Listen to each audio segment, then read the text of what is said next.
That's all trip இது ஒரு auto மற்றும் cab booking app. Auto, taxi, sedan, maxi cab, Tata Ace, 25 seat mini bus எல்லா வண்டியும் இந்த ஆப்குள்ளே அட்டாச் பண்ணிக்கலாம். டாக்குமெண்ட்ஸை அப்லோட் பண்ண உடனே அப்ரூவல் கொடுத்துருவாங்க. கீழே டிஸ்கிரிப்ஷன்ல இருக்க லிங்கை கிளிக் பண்ணி தட்ஸ் ஆல் ட்ரிப்பை டவுன்லோட் பண்ணிக்கோங்க. கோவையில் பாஜக தேசிய பொதுக்குழு உறுப்பினர் அண்ணாமலை செய்தியாளர்களை சந்தித்து வருகிறார். அதன் நேரடி காட்சிகளை தற்போது பார்க்கலாம். அப்படின்னு பாக்குறாங்க. இன்னைக்கு எல்லா நாட்டிலையுமே காலகட்டத்தில் டாடா ஒரு காலத்தில், பிர்லா ஒரு காலத்தில், ரிலையன்ஸ் ஒரு காலத்தில், அதானி ஒரு காலத்தில் எல்லாமே பெரிய பெரிய நிறுவனங்கள் இருப்பது வாடிக்கை தான். ஆனா இன்னைக்கு அதையும் தாண்டி சிறு குறு நிறுவனங்கள் வளர வேண்டும் என்பதற்காகத்தான் இவ்வளவு நோக்கம்.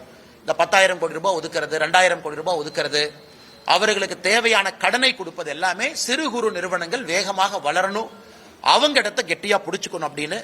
ஆனால் அவர் சொல்வது அநியாயமான கோரிக்கை என்று சொல்லல, அதற்கான காலரும் சூழமும் வரும் பொழுது, ஏன்னா நீங்க இன்னைக்கு சிறு குறு நிறுவனத்திற்கு பிரைஸ் மானிட்டரிங் கமிட்டி கொண்டு வரும் பொழுது அது பல விஷயத்தை பாதிக்கும். ஒரு பக்கம் நம்ம ஜிஎஸ்டி வச்சிருக்கோம், பல விஷயங்களை பாதிக்கும். இன்னொரு பக்கம் நிதி பகிர்மானம் இருக்கு, இன்னொரு பக்கம் பினான்ஸ் கமிஷனுடைய அறிக்கை இந்த ஆண்டு நாம ஏற்றிருக்கோம்.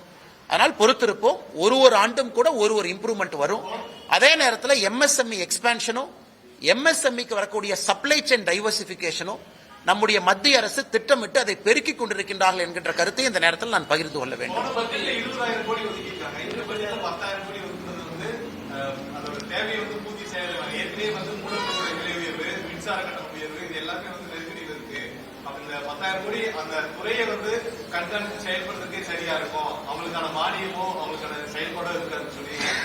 ஆனா நம்ம எம்எஸ்எம்இக்கு கொடுக்கக்கூடிய கடன் என்பது எந்த விதத்திலும் கூட அது குறையல, அது வழக்கம் போல அது வந்துகிட்டே தான் இருக்கு. இந்த ஆண்டு நாம் கொடுத்திருப்பது 10,000 கோடி ரூபாய் ஈக்விட்டி இன்ஃபியூஷன். அதாவது நான் ஒரு கம்பெனி ஆரம்பிக்கிறேன், 100% என்னுடைய காசை போட்டு நான் ஆரம்பிக்கிறேன், அல்லது என்னால பணம் போட முடியலன்னா நான் 40% டெப்டா வாங்குறேன், பேங்க்ல போய் கடன் வாங்குறேன். இந்த பட்ஜெட்ல முதலாக நாம் சொல்லி இருப்பது 10,000 கோடி ரூபாயும் நீங்க போடக்கூடிய மூலதனத்துல மத்திய அரசு பங்கேற்கும் என்று சொல்லி இருக்கின்றோம். இது முதல் முறையாக ஈக்விட்டி இன்ஃபியூஷன், அதாவது கடன் கிடையாது, அவர்கள் போடக்கூடிய மூலதனத்துல அவர்களோடு மத்திய அரசும் ஈக்விட்டி போடுது. இது அமெரிக்கால ட்ரம்ப் வந்த பிறகு கவர்மெண்டே ஒரு ஸ்டேக் எடுக்கிறாங்க. ஆனால் நிச்சயமாக இது முதல் முறை. மற்றபடி எம்எஸ்எம்இக்கு நம்ம கொடுக்கக்கூடிய சலுகைகள், எம்எஸ்எம்இக்கு கொடுக்கக்கூடிய புஷ், இந்த 12 லட்சம் கோடியில கூட 7 லட்சம் கோடி ரூபாய்க்கு மேல உள்கட்டமைப்பு எம்எஸ்எம்இ இருந்தா நம்ம அந்த வாங்க போறோம். அது எப்பொழுதுமே எம்எஸ்எம்இயின் பக்கம் அரசு இருக்கு, அதுல எந்த மாற்று கருத்தும் இல்லை. அதே நேரத்தில் எலக்ட்ரிக் பில் போயிருச்சு. ஒரு பக்கம் மத்திய பிரதேசல எம்எஸ்எம்இ இருக்கும் பொழுது ஒரு யூனிட் ₹1 கொடுக்குறாங்க. ஆனா தமிழகத்துல திராவிட முன்னேற்ற கழகத்தினுடைய ஆட்சியில ஒரு யூனிட் எவ்வளவு உங்களுக்கும் தெரியும், ₹5, ₹6, ₹7 போயிட்டே இருக்கு. ஆனா மாநில அரசும் குற்றம் சுமத்துவதை விட நாங்க என்ன செஞ்சிருக்கிறோம் அப்படின்னு மாநில அரசு யோசிக்கணும். நம்ம ஊர்ல எம்எஸ்எம்இ தலைநகராக தமிழ்நாடு இருந்துகிட்டு இருக்கணும்னா மாநில அரசு என்ன முக்கியத்துவம் கொடுத்திருக்கோம்.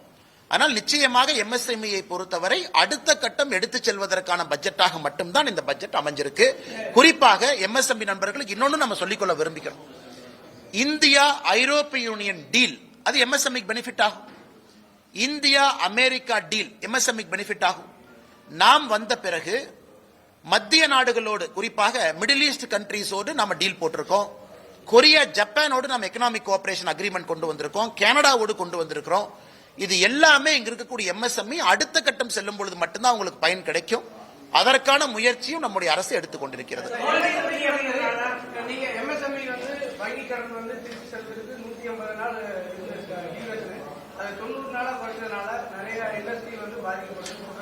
எம்எஸ்எம்இனுடைய சைக்கிளை நம்ம ரெடி பண்ணிருக்கோம். அதாவது எம்எஸ்எம்இ கிட்ட இருந்து ஒரு பொருளை நான் வாங்குறேன், அந்த பொருளுக்கு நான் பணம் கொடுக்கிறேன். அந்த பணம் கொடுக்கக்கூடிய சைக்கிள் இன்னைக்கு எம்எஸ்எம்இக்கு அட்வான்டேஜாகத்தான் மத்திய அரசு மாத்தி இருக்கு. கிரெடிட் சைக்கிள் நம்ம சொல்லுவோம். இன்னைக்கு நான் எம்எஸ்எம்இ போய் ஒரு பொருளை வாங்கிக்கிட்டு 3 மாசம் கழிச்சு பணம் கொடுக்கலாம், 4 மாசம் கழிச்சு பணம் கொடுக்கலாம். அந்த பணத்தை குறிப்பிட்ட காலகட்டத்துக்குள்ள நீங்க கொடுக்கணும். கொடுக்கலனா யாரு நான் பணம் கொடுக்கணுமோ எனக்கு அவங்க பெனால்டி போடுறாங்க. இது கண்டிப்பா எம்எஸ்எம்இ லாபம் தானே, இல்ல எந்த விதமான மாற்றமும் கிடையாது. அதே நேரத்தில் திரும்ப நான் கேட்பது, இந்தியா வளரும் பொழுது எம்எஸ்எம்இ வளரலின்னு யாரும் குற்றம் சுமத்த முடியாது. எம்எஸ்எம்இ ஒரு பக்கம் அதிகமாயிட்டு இருக்கிறாங்க, நாட்டினுடைய பொருளாதாரம் 7% மேல வளருது. அப்ப எந்த எம்எஸ்எம்இ வளரலின்னு யாரு சொல்றாங்க? போன வருஷத்தை விட இந்த வருஷம் டர்ன் ஓவர் அதிகம் தான், போன வருஷத்தை விட இந்த வருஷம் மார்க்கெட் பெருசாகிட்டு இருக்கு. அதான் உங்களுக்கு இத்தனை டீல் நான் சொல்றேன். அதனால இது எதிர்க்கட்சி நண்பர்கள் அவங்க எம்எஸ்எம்இக்கு என்ன பண்றாங்கன்னு தான் நான் குறிப்பிட்டு கேட்கிறேன். கரண்ட் விலையை குறைச்சிங்களா? எம்எஸ்எம்இக்கு ஒரு டாக்ஸ் சப்சிடி கொடுத்தீங்களா? இன்னைக்கு நம்ம சொல்றோம் டேட்டா சென்டர் இந்தியால வந்து நீங்க வச்சீங்க அப்படின்னா 2047 வரைக்கும் டாக்ஸ் ஹாலிடே, 2047 வரைக்கும் ₹1 வரி கட்ட வேண்டாம். ஆனா இந்தியால டேட்டா சென்டர் கொண்டு வாங்க. நம்முடைய மத்திய அரசை பொறுத்த வரைக்கும் நாம் நன்றாக புரிந்து கொள்ள வேண்டும். ஒரு மாநில அரசு மாதிரி சுருக்கமாக ஒரு மாநிலத்தை மட்டும் பார்த்து அவங்க போட முடியாது. பக்கத்து நாடுகள் எவ்வளவு காம்படேட்டிவா இருக்காங்க, அந்த நாட்டினுடைய வளர்ச்சி பாதை எப்படி இருக்கு, இன்னைக்கு அதை மிஸ் பண்ணிட்டோம் அப்படின்னா அடுத்த 20 ஆண்டுகள்ல இந்தியா எப்படி இருக்கும், இது எல்லாத்தையும் யோசிச்சு தான் மத்திய அரசு ஒரு பட்ஜெட் போடுறாங்க. அதன் அடிப்படையில் எல்லாருக்குமே ஊக்குவிச்சிருக்கிறோம். எம்எஸ்எம்இல ஆரம்பித்து நான் ஏற்கனவே சொல்ல 7 ஃப்ரான்டியர் செக்டர் பயோஃபார்மான்னு சொல்றோம். நான் உங்களுக்கு தெரியும் 10,000 கோடி ரூபாய் ஒதுக்கி இருக்கும். அது எம்எஸ்எம்இ பயன்பெறாதுங்களா? Electronic component manufacturing scheme 40,000 crore ரூபாய் ஒதுக்கி இருக்கும். எம்எஸ்எம்இக்கு ஆர்டர் வராதா? கோயம்புத்தூர்ல 100% வரும். இதை மாநில அரசு எப்படி பயன்படுத்துறாங்க? ஒரு Mitra park, PM Mitra park, textile park மாநில அரசு சண்டை போட்டு விருதுநகருக்கு கொண்டு போனாங்க. திருச்சுழி பக்கத்துல